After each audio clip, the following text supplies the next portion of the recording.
Ujambo na karibu ndani ya JCTV, kilichombo chako cha habari cha mtandaoni kutoka mjini Johannesburg nchini Afrika Kusini. Hapa tunakuletea taarifa sahihi, haraka na zenye uhakika kutoka Jamhuri ya Kidemokrasia ya Kongo na zile ambazo zinamgusa mkongomani aliye nje ya Jamhuri ya Kidemokrasia ya Kongo. Tunakuletea habari za siasa, uchumi, mazingira, jamii, michezo na kadhalika. Ndani ya taarifa zetu utapata uchambuzi kutoka kwa wachambuzi wetu, lakini pia ripoti mbalimbali kutoka kwa maripota wetu. Leo ni Jumamosi, Aprili 4 mwaka 2026. Tulionayo hii leo: kauli aliyoitoa kamanda wa wazalendo wa Muri William Yakutumba kuhusu hatua iliyochukuliwa na uongozi wa kijeshi wa kuwataka wazalendo wote wanaopatikana Baraka, Kivu Kusini kwenda kwenye mashamba ya mapambano ni udhaifu wa uongozi. Hayo sio maneno yangu, ni maneno ya mchambuzi. Utamsikia kwa undani kabisa ndani ya makala hii. Kauli ambalo ametoa Yakutumba ni kauli ambayo tunaweza kusema liko na incompetence notoire, wanasema lina utepetevu wa mamlaka. Watu kadhaa katika kijiji cha Nyanya mkoani Ituri waendelea kuyaacha makazi yao na kuelekea Kisangani baada ya shambulio la ADF lililopelekea makumi kupoteza maisha. Magloire Kakule atatujuza mengi baadaye. Kuna watu wengi ambao walichukuliwa na wale ADF kana kuelekea nao porini, na kwa sasa watu wanaendelea kukimbia, wengi wanaelekea maeneo ya Kisangani. Na gavana wa mkoa wa Kivu Kusini Mheshimiwa Jean-Jacques Purusi Sadiki amesema mchakato wa kurejesha kamilifu utawala wa kiserikali katika mji wa Uvira na maeneo mengine mkoani Kivu Kusini unaendelea taratibu. Zuberi Ali atakujia na ripoti kamili baadaye. Twende sote hadi tamati. Mimi naitwa Bedi Jean de la Croix, karibu. Na sasa tuangazie kwa kina taarifa zetu. Watu kadhaa katika kijiji cha Nyanya mkoani Ituri wanaendelea kuyaacha makazi yao na kuelekea Kisangani baada ya shambulio la ADF lililopelekea makumi kupoteza maisha. Awali nilifanya mahojiano na Magloire Kakule kutoka mkoani Ituri kutaka kufahamu undani wa taarifa hizi ukoje. Magloire alianza kwa kudadavua. Katika kijiji cha Nyanya, unajua Nyanya ni mmoja ya miji tunaweza tukasema hii ambayo inapatikana katika mtaa wa Mambasa. Ni kwamba hali haiko sawa kulingana kwamba ADF hapa karibuni waliweza wakajipenyeza katika kijiji kidogo kia Bafwakoa, ni kwa takribani kilomita 40 na mji wa Nyanya, na hapo kuna watu wasiopungua 30 ambao waliweza wakauliwa na wale wa ADF ama watu ambao wanazaniwa kuwa ADF. Na mbali na hapo kuna watu wengi ambao walichukuliwa na wale ADF na kuelekea nao, ama watu walichukuliwa kama mateka na kuelekea nao porini. Na kwa sasa muda huu ambao tunazungumza ni kwamba watu wanaendelea kukimbia na kuacha makazi yao hapa katika kijiji cha Nyanya. Wengi wanaelekea maeneo ya Kisangani, wengine wanarudi Mambasa, wengine wanaenda sijue Bunia, wengine wanarudi Beni, na kazi zote zimeweza zikasambaratika. Hapo jana kulikuwa na mtu ambaye alizaniwa kuwa mojawapo wa wale ADF. Huenda ni mkaaji wa kawaida tu, lakini ameuliwa na wakazi ambao walikuwa wakiandamana hapa nyumbani. Hata mwili wake umeliwa, naweza nikasema hivi, mwili wake umeliwa na wale ambao watu walikuwa wakiandamana hapa. Kichwa chake kimepelekwa hapo na pale hadi hapo jana kwenye edikota kuu ya polisi. Waandamanaji waliweza wakafika pale kusema kwamba kuna watu ambao waliweza wakashikwa na vikosi vya ulinzi na usalama ambao wanapatikana katika edikota ama ngome ya polisi hapa nyumbani. Lakini kwa bahati mbaya kwa wale waandamanaji, kumekuwa na mtu mmoja ambaye ameweza kapigwa risasi na kufariki papo hapo. Alafu hali sio sawa, sio swari hapa katika mji wa Nyanya. Umesema kuna mwandamanaji mmoja, kuna mtu mmoja ambaye alikuwa miongoni mwa wale waandamanaji alipigwa risasi, alifyatuliwa risasi na kuweza kupoteza maisha. Alipigwa risasi na nani? Habari tunazo ni kwamba ni mwanajeshi wa taifa FARDC ambaye aliweza kupiga risasi. Kulingana kwamba tulijaribu pia kuwaswali wanapolisi hapa, wakuu viongozi wa polisi waliweza wakarusha na kusema kwamba si wao, lakini ni mwanajeshi mmoja wa FARDC ndiye aliweza kafyatua risasi, na kwa bahati mbaya risasi hizo zimeweza risasi hiyo imeweza ikashika ule mwandamanaji. Naam, mauaji hayo ambayo yaliendeshwa na ADF huko Nyanya yaliendeshwa katika mazingira gani? Watu wao waliuawa katika mazingira gani? Porini, wakiwa majumbani kwao, wakiwa wanatoka kwenye shughuli za kawaida? Hao waliuawa katika mazingira gani, Magloire?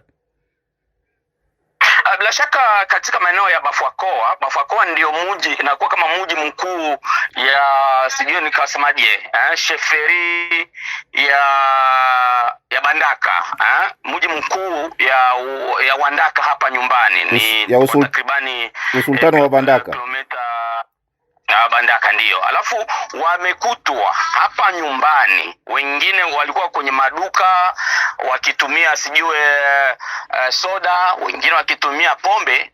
Ilikuwa ni majira ya saa 12. Hata gari moja ya kampuni ya Wachina, watu wa asili ya Kichina, iliweza kachomwa pale. Pikipiki ikiwemo hivyo waliweza wakafariki. Lakini miongoni mwa watu ambao walifariki pale nyumbani ni watu ambao walikuwa ni wasafiri, abiria ambao walikuwa wasema tuondoke maeneo ya Bunia ama Mombasa tukielekea Nyanya, tuweze tukachukua soda moja hapa ndipo tuweze ADF wakajipenyeza, wakatokeza katika maeneo haya ya Bafwakoa na kuweza kuanzisha madhara yao jinsi wanavyofanya. Alafu mbele tukumbushe kwamba ni kwamba hapo mbeleni pale kulikuwa na wale ADF ambao waliweza kujipenyeza katika maeneo ya Muchacha. Muchacha ni si mbali na Mombasa ama Badengaido ama Nyanya, ambapo ni eneo ambapo Wachina wanaendesha kazi za kuweza kuchimba dhahabu. Alafu kwa bahati mbaya hapo majuzi jana ADF waliweza wakajipenyeza na kuweza kusababisha madhara. Alafu watu wanaendelea kuchukua vilivyo vyao na kuweza kuelekea katika maeneo ambayo wao wanazania kuwa na usalama. Na huko Nyanya hakuna vyombo vya ulinzi na usalama vya DRC? Wanajeshi wapo, wanapolisi wapo, lakini bado operesheni za kuweza kuwafika wale ADF bado hazipo, haziendeshwe. Lakini tunadhani kwamba serikali inaendelea kuangalia nini wanaweza wakafanya. Tunatumaini ya kwamba tunafikiria ya kwamba wanaweza wakafanya hili na lile, lakini tumesikia kwamba kumekuwa na kikundi kimoja cha wazalendo ambao wameweza wakajipenyeza hapa na kuweza kuangalia jinsi ya kuweza kuwafika wale ADF. Tunaangalia tu kwa macho, lakini raia hapa nyumbani wanakosa nani waweze wakamlalamikia. Kazi zote zimefungwa, zimesambaratika, lakini wale ambao wanakuwa na roho ngumu ndio wanaendelea kufungua maduka. Lakini ukiangalia hata migahawa sijue nini, kazi zote kwa asilimia 30 zimefunga kazi. Tumalizie na hili sasa. Kwa akali ni watu wangapi ambao wameuliwa na hao ADF? Katika kijiji cha Bafwakoa ni watu 32 mili ambao mimi mwenyewe nimeona 32, ikiwemo chief kiongozi wa kijiji hicho pamoja na watoto wake 2. Ni Magloire Kakule kutoka katika mkoa wa Ituri. Na huko Kivu Kusini ni kwamba Mheshimiwa Jean-Jacques Purusi Sadiki ambaye ni gavana wa mkoa huo amesema mchakato kurejesha kikamilifu utawala wa kiserikali katika mji wa Uvira na maeneo mengine mkoani Kivu Kusini unaendelea taratibu. Zuberi Ali na dondoo zaidi. Gavana wa Kivu Kusini Jean-Jacques Purusi amewekea maanani hali ya mazingira ya kijamii na kisiasa, kiuchumi na kiusalama katika mji wa kimkakati wa Uvira, miezi michache baada ya kuondolewa kwa wahasi wa AFC M23 na kufuatiwa na kurejea kwa serikali iliyokuwa ikiondoka katika mji huo wa kimkakati. Kulingana na gavana huyo, mchakato wa kurejesha mamlaka ya serikali unaendelea katika sehemu hiyo ya Jamhuri ya Kidemokrasia ya Kongo. Akizungumza wakati wa mkutano na waandishi wa habari jijini Kinshasa, Jean-Jacques Purusi pia alitathmini hali ya wakimbizi waliokimbia nchini Jamhuri ya Kidemokrasia ya Kongo na wale walioko nchi jirani. Kulingana na makadirio yake, zaidi ya watu milioni 1 ya wakimbizi wa ndani waliyaacha makazi yao na karibu wakimbizi 800,000 wako katika nchi jirani, na hapa namnukuu: katika kilele cha mgogoro kufuatia kusonga mbele kwa vikosi vya adui haswa katika miji ya Kamanyola na Uvira, ukiukwaji mkubwa wa haki za binadamu ulifanyika. Mauaji, utekaji nyara, mateso, ubakaji Yote haya yalisababisha kuhama kwa idadi kubwa ya watu waliondoka Sange, Uvira, Kamanyola, Luberizi na kadhalika. Tumefikia takribani wakimbizi wa ndani 1,200,000, wakati wakimbizi karibu 800,000 wako katika kambi za wakimbizi haswa nchini Tanzania na Burundi. Mwisho wa kumnukuu. Wakati baadhi ya wakimbizi wanatarajia kurejea katika jimbo hilo, mchakato huo wa kuwarejesha utasimamiwa na utatu ambao ni nchi ya Jamhuri ya Kidemokrasia ya Kongo, UNHCR na nchi ya Burundi. Tume ya pande tatu itakayoundwa ya pamoja ya DRC, Burundi na UNHCR itafanyika mjini Kalemi ili kufafanua utaratibu na ratiba ya kuwarejesha wakimbizi, iwe wako Burundi, hasa katika miji ya Bujumbura, Gitega, Chibitoke au nchini Tanzania, alieleza Gavana Purus. Mji wa kimkakati katika mfumo wa usalama wa serikali ya Kongo huko Kivu Kusini, Uvira, ulikuwa chini ya udhibiti wa waasi wa M23 na hivyo kuimarisha ushawishi wake katika majimbo ya Kivu Kaskazini na Kivu Kusini. Kizuizi hicho cha usalama kilichovunjika kingeruhusu waasi wa AFC M23 wanaoungwa mkono na nchi ya Rwanda kusonga mbele kuelekea eneo la Katanga ambalo ni moyo wa nchi ya Jamhuri ya Kidemokrasia ya Kongo. Chini ya shinikizo kutoka kwa jumuiya ya kimataifa, nchi kadhaa ikiwa ni pamoja na Marekani zilishtumu mtazamo wa AFC M23 na Rwanda, zikiamini kwamba Kigali haikuheshimu ahadi zake. Ni katika hali hiyo ambapo muungano wa Mto Kongo AFC M23 ulitangaza kuondoa kwa upande mmoja vikosi vyake katika mji wa Uvira, hivyo kudai kukidhi matakwa ya Washington, mmoja wa patanishi wa migogoro katika eneo la Maziwa Makuu. Ni ripoti yake Zuberi Ali. Na mwishowe kabisa, kauli aliyoitoa kamanda wa Wazalendo Amuri William Yakutumba leo kuhusu hatua iliyochukuliwa na uongozi wa kijeshi wa kuwataka wazalendo wote wanaopatikana Baraka, Kivu Kusini kwenda kwenye mashamba ya mapambano ni udhaifu wa uongozi. Hiyo ni kauli ya Mialano Tangania David, mwenyekiti wa chama cha kisiasa cha Anapade, ambaye alijibu maswali yangu hivi punde moja kwa moja kutoka Nairobi nchini Kenya. Ndugu mtangazaji, kwanza nashukuru sana kupata fursa hii ya kuja kujibu kwa sababu ya matamshi ya huyo kamanda wa mkoa wa Sud Kivu zidi ya wazalendo. Kifahamike ya kwanza, wazalendo na FARDC ni vitengo viwili viko tofauti. Hicho kwanza kifahamike hivyo. Ingilikuwa wazalendo ama VDP ni jeshi la nchi ya Jamhuri ya Kidemokrasia ya Kongo, serikali alingiweka msimamizi wao tofauti na kuweka msimamizi wa FARDC tofauti, kwa sababu FARDC ni jeshi la nchi ya Jamhuri ya Kidemokrasia ya Kongo. Wazalendo ni wasaidizi, wanaita kwa kimombo wa volontaire, raia ambao wamejitolea kusaidia kwa sababu ya kulinda nchi yao na kulinda amani katika nchi yao. Sasa kama kuna wale wanaojitolea na kuna wale ambao wako katika kazi hiyo, sio, kuna tofauti mkubwa ndugu yangu mtangazaji. Itawezekana aende kutoa oda kwa watu ambao ni watu wenye wamejitolea. Sasa hii wazalendo VDP na FARDC, VDP iko na mkuu wao ambaye anaitwa Amuri Yakutumba.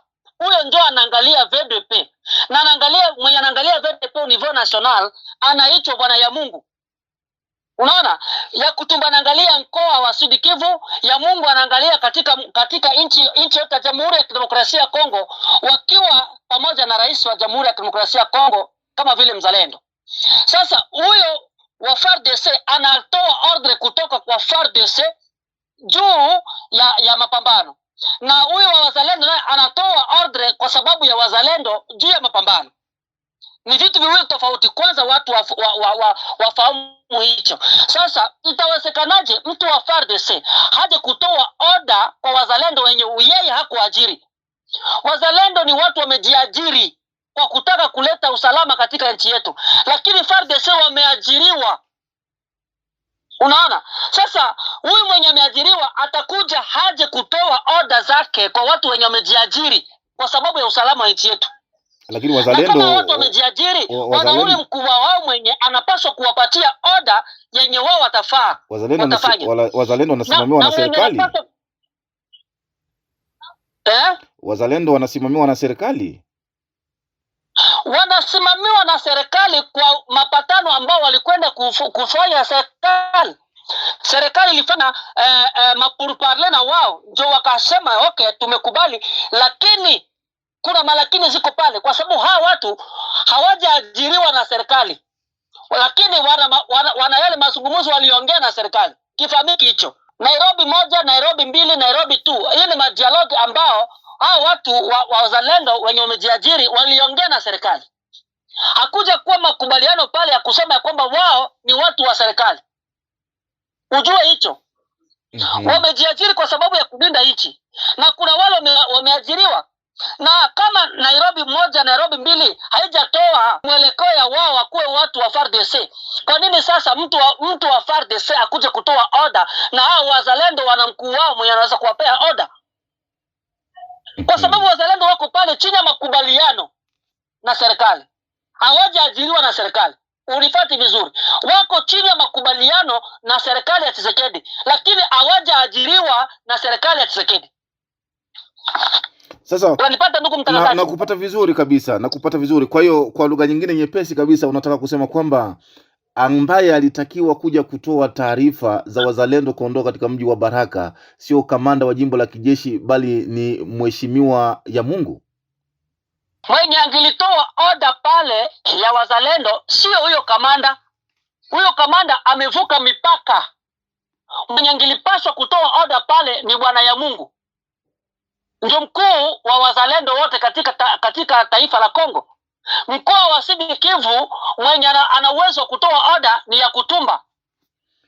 Naam, okay, kabla tujafika nakupata vizuri. Mheshimiwa Yakutumba leo tarehe 4 mwezi wa 4 huu mwaka 2026 amefafanua vizuri kuhusiana na kauli ya kiongozi wa jimbo la kijeshi katika mkoa wa Kivu Kusini. Lakini kabla tujafika huko, pengine nikuulize maswali tu kuhusu kauli hili ambayo ilitolewa na mkuu wa kijeshi wa jimbo la kijeshi. Unafikiri uamuzi huu au kauli aliyoitoa kiongozi yule inaweza kuwa na athari za kiusalama za moja kwa moja kwa wakazi wa mji wa Baraka kiupekee? Ndio ndugu mtangazaji, zina athari nyingi zaidi sana. Kwa nini niseme hili? Kwa sababu ifahamike ya kwamba FARDC tunayo kwa sasa ni jeshi ambalo liliachwa na aliyokuwa rais Joseph Kabila. Nadhani katika mazungumzo ya awali ambayo tulifanya na redio yetu hii nilionyesha FARDC iliundwa namna gani. FARDC ni jeshi la mkataba kati ya A+4. Ndani ya FARDC kuna wale wanajeshi wa AFDL, kuna wanajeshi wa RCD Goma ambao ni Wanyarwanda wako ndani, na kuna wale wanajeshi wa Jean Pierre Bemba ndio walikwenda kuunda FARDC tuko nayo chini ya uongozi wa Joseph Kabila. Ambao leo Joseph Kabila ndio patron mkubwa wa M23. Na hao watu zaidi yao wengi wao ni wasaliti, walikuwa wakifuata yale ambao wanaambiwa na Joseph Kabila, na ndio maana mkoa wa Sud Kivu ulishikwa, mkoa wa Nord Kivu ukashikwa. Kwa sababu ya nini? Walifuata mwongozo wa Joseph Kabila kuliko kufuata mwongozo wa rais aliyoko madarakani. Sasa wakati rais aliyoko madarakani alipoingia, alikuwa akitoa order kwa FARDC, ilikuwa haifanyiki kwa sababu hakuna jeshi lake aliunda. Wenye alikuja kuunda wakati huu ni wale wenye alienda kutuma Israeli. Kwa siku ya sasa ndio hao tunaita waibu. Ingilikuwa huu mkuu wa mkoa wa Sud Kivu ni kati ya kikundi ya waibu, tungesikia kidogo, kwa sababu waibu ni mmoja wa wanajeshi ambao waliundwa wakati ya rengi ya Tshisekedi. Lakini kuja kusikia huyu mkuu wa mkoa wa FARDC ambao tunatoa FARDC na Joseph Kabila yenye aliacha madarakani haje kutoa order kusema wazalendo watoke katika jiji la Baraka, lina athari nyingi. Kwa sababu ya nini? Uvira ilishikwa na M23 ni kwa sababu ya wao wa FARDC. Walikuja wakaingia mpaka Makobola, wakataka kuingia wachukue Fizi. Isingelikuwa wazalendo kusimama, labda M23 iliingia Fizi. Sasa mtu kama huyo tena hati kutoa order ya kusema kwamba wazalendo watoka katika jiji la Baraka, lina hasara nyingi sana, kwa sababu wengi wao wa FARDC wana makubaliano na Joseph Kabila, wanatii Joseph Kabila, wanapata order kutoka kwa Joseph Kabila. Ndio maana walikubali jiji la Uvira likashikwa na wakashika mpaka Makobala. Na ndio maana hatuwezi tukakubali jambo hilo. Lakini wapo wanaosema hatua hiyo ni njia ya kuratibu vizuri tu mapambano. Kwa nini wewe unaiona kama tatizo badala ya suluhisho? Uratibu wa mapambano ngilitoka kwa mkuu wa VDP mwenyewe ya Kutumba, ndio angilikuja kufanya mkutano hapo Baraka ndio atoe hiyo order, hapana mkuu wa mkoa wa FARDC. Sasa kiongozi mwenyewe ya Kutumba, tuzungumzie ya Kutumba mwenyewe kama ya Kutumba sasa amejibu kauli hiyo ya mkuu huyo wa jimbo la kijeshi, na amesema kwamba kauli hiyo haina tatizo lolote. Unadhani anapuuza hatari zipi au masuala gani muhimu kuhusiana na kauli hili? Kauli ambalo ametoa ya Kutumba ni kauli ambayo tunaweza kusema liko na incompetence notoire, wanasema lina utepetevu wa mamlaka. Kama ya Kutumba anaweza kuja kusimama na kusema ya kwamba anasapoti kauli ya mkuu wa mkoa, inataka kuonyesha kwamba wao watu wa VDP hawana usimamizi sahihi. Kwa nini? Angilisema mimi ya Kutumba, mimi nimetoa order, nyinyi wa VDP ambao muko Baraka, muko wapi, mkuje kufront, ile tungisikia. Lakini kuja kutuambia sisi ya kwamba yeye anasapoti gisi ule kamanda wa mkuu wa mkoa Sidi Kivu ameongea, ni kusema ya kwamba ya Kutumba na utepetevu wa kazi, hajue majukumu yake zidi ya VDP. Anapaswa kujua kwamba wa VDP ni watu wenye wamejiajiri, na yeye ya Kutumba amejiajiri, hajaajiriwa na jeshi la Kongo. Siku atajiriwa na jeshi la Kongo ndio angilikuja kusapoti maneno ya yeye mkuu wa mkoa. Lakini kwa sasa hivi yeye ya Kutumba anachukuliwa kama vile mwenye amejiajiri, anasimamia vikundi ya watu ambao wamejiajiri wa VDP. Kwa nini yeye akuje kusapoti order ya mtu wa FARDC mwenye ameajiriwa, na yeye mwenye amejiajiri hajatoa order yake, na yeye ndio mkubwa? Inaonekana ya Kutumba anaonyesha incompetence notoire. Ni kauli ya kuweza kutengeneza uhusiano kati ya jeshi, wazalendo pamoja na wananchi. Kauli ya kutengeneza uhusiano, si yeye ya Kutumba atakwenda kusema, kwa sababu amesema uhusiano kati ya serikali ya Tshisekedi na VDP iko chini ya mkataba ya makubaliano walikubaliana. Sasa si kusema mtu wa FARDC aingilie kazi za VDP na mtu wa VDP aingilie kazi za FARDC. FARDC na VDP wana kazi moja, wanasimamia kwenye uwanja wa mapambano kupiga adui. Lakini muundo wa administration wa uongozi wa VDP hawezi kuingiliwa na muundo wa FARDC, na muundo wa FARDC hawezi kuingiliwa na wazalendo. Kila watu wanafanya kazi. Unajua, na mwanangamia wazalendo ni ya Kutumba. Si kusema huyo wa VDP kuja kutoa order Mbaraka na yeye Kutumba hako zidi ya wazalendo. Angekuja kutoa order zidi ya watu wa FARDC, na ya Kutumba na yeye akuja atoe order zidi ya watu wa wazalendo, hiyo tungilikubali. Kenya angilifanya mkuu wa mkoa huyo kamanda angilikuja Baraka amwite ya Kutumba na yeye akuwe hapo. Yeye mkuu wa mkoa atoe order juu ya watu wa FARDC, ya Kutumba na yeye atoe order juu ya wazalendo. Kingekuwa kitu kiko na maana na kingesikika. Lakini mtu wa FARDC kutoa order juu zile ya wazalendo haiwezi nikawezekana. Ni kinyume na taratibu na sheria ambazo zinasimamia mkataba kati ya wazalendo na FARDC. Sasa kwa maoni yako, unadhani nini kingekuwa njia bora zaidi ya kushughulikia uwepo wa wazalendo ndani ya mji wa Baraka? Njia sahihi ingekuja ya Kutumba mwenyewe ndio atoe order. Kama mkuu wa VDP aje atoe order ya kuarrange watu wake wa wazalendo, kuwasema ya kwamba anatoa barua, we komanda fulani toka uende kufro, komanda fulani toka uende kufro, wao wazalendo, na yeye huyo wa FARDC ambie watu wa FARDC. Voila, hilo ndio ingekuwa njia sahihi wangilifanya. Lakini FARDC kuja kuingilia kazi za VDP vinakuwa wapi? Na kama ya Kutumba mambo ya mtu wa FARDC ni utepetevu wa kazi, ni competence, hajue majukumu yake. Sasa unafikiri jeshi linapaswa kuwajibika kwa namna gani linapotoa maamuzi yanayogusa makundi yasiyo rasmi kama vile makundi ya wazalendo? Kitu ambacho anaweza kufanya watu wa FARDC, kama wanataka kuleta suluhisho, komanda wa FARDC angilikuja hapo aite komanda wa wazalendo, ndio wakae kwa meza moja, watafute njia ya komanda wazalendo ametrize wa VDP wake na yeye wa FARDC ametrize watu wa FARDC wake. Hiyo ndio ilikuwa njia sahihi. Sasa kama hali hii itaendelea hivi, unaona mustakabali wa ushirikiano kati ya jeshi na wazalendo utakuwa wa aina gani huko mbeleni? Haya mambo yakiendelea hivi, kutakuwa uwezekano kati ya FARDC na wazalendo kugawana na wanaanza kupambana, kwa sababu wazalendo watachukua FARDC ni maadui na FARDC itachukua wazalendo kuwa maadui.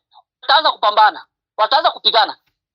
Na hiyo itampa tena huyo adui nafasi nzuri ya kuingilia kuja kuchukua nafasi, kwa sababu nguvu za watu wawili zimepunguka. Kile ningiliomba mimi kama vile mwanasiasa na tena kiongozi wa chama na tena mwanaharakati wa kisiasa, tena kiongozi kutoka huko, ni kusema ya kwamba wito wangu ni kusema FARDC wafanye kazi zao kama FARDC, wazalendo wafanye kazi zao kama vile wazalendo. FARDC siingilie wazalendo na wazalendo wasingilie kazi za FARDC. Kila watu wafanye kazi yao, kwa sababu FARDC inaajiriwa na serikali ya Tshisekedi na wazalendo wamejiajiri chini ya mkataba wa serikali ya Tshisekedi na wao wazalendo. Haya. Kwa sababu wazalendo hawapati order direct kutoka FARDC, wanapata order direct kutoka kwa chef de l'etat mwenye alifanya makubaliano na wao. Kifahamike hivyo. Haya. Yes. Na msimamo wako wa kupinga kauli ya Yakutumba, lakini pia msimamo wako wa kukataa kile ambacho wamekifanya leo, unatokana na nini? Ni mna tofauti za kisiasa au ipo maslahi fulani hivi badala ya usalama wa nchi? Mimi hatuna tofauti wa kisiasa kati ya mimi na Yakutumba, kwa sababu Yakutumba ni mwanajeshi, mimi ni raia ambaye nasimamia chama cha kisiasa. Unanipata? Lakini tukifika wakati wa usalama, hii ni jambo la usalama tunaliongea. Mikakati ya usalama, sio mikakati ya siasa. Kwa sababu Yakutumba kazi yake pale ni kulinda wananchi na mali za wananchi. Na mimi ni kutetea mwananchi. Kwa sababu nimesimama kwa sababu ya kutetea mwananchi. Kwa hiyo tukiona kama hiyo uongozi wa wanajeshi unaenda kinyume, hatutakubali. Na tunataka kuambia Yakutumba asionyeshe competence, asionyeshe utepetevu wa mamlaka. Yeye ni mkuu wa wazalendo, anapaswa simame kama mkuu wa wazalendo, asipelekeshwe na watu wa FARDC. FARDC wana ordre zao, wazalendo wana ordre zao. FARDC kuna administration yao na wao wazalendo kuna administration yao. FARDC singilie kazi ya wazalendo, wazalendo wasingilie kazi ya FARDC. Na Yakutumba asikubali kuapie maordre za FARDC. Yeye ni VDP, ana ordre zake, anapaswa kuendelesha razo wa VDP. Akianza kuapie kile amefanya hapa, ameonyesha incompetence notoire, ni utepetevu wa kazi. Aya. Na mamlaka yenye kunayo ya VDP. Aya, Miala, mimi nikushukuru. Kuna la ziada? La ziada ambayo naweza nikalisema ni kusema ya kwamba ndugu zangu wananchi wa nchi yetu ya Jamhuri ya Kidemokrasia ya Kongo na ndugu zetu wa tarafa la Fizi, tujue ya kwamba nchi ni yetu na tunapaswa tusimame. Tukianza kuona mambo imekuwa tofauti katika jeshi letu, ni wajibu wetu tusimame kupambana na kitu kiovu chochote ambacho kitaletwa na watu wa FARDC, kwa sababu FARDC hatuiamini. Mimi sijaamini hiyo FARDC na hatujaamini. Wewe tunaamini ni wazalendo, na tunaomba Yakutumba atumie mamlaka yake ya wazalendo, hapana mamlaka ya watu wa FARDC. Hilo lifahamike hivyo. Na hili ndio jambo langu nataka niwaambie ndugu zetu wananchi ambao wanatusikia wakati huu. Na Yakutumba mbele kuchukua hatua yote, tuko na wamwami wetu wa chef kutimia, ndio wazazi wetu. Awe anafanya consultation na kuheshimu wa chef kutimia wetu. Wakimpatia shauri, atembelee ile shauri yenye anapewa na wa chef kutimia wetu. Hiyo ni jambo lingine ambalo nataka niacha namwambia Yakutumba. Asante sana. Ni Alano Tangani a David, na huo ndo mwisho wa habari zetu. Naitwa Bedi Jean de la Croix. Kwaheri kwa leo.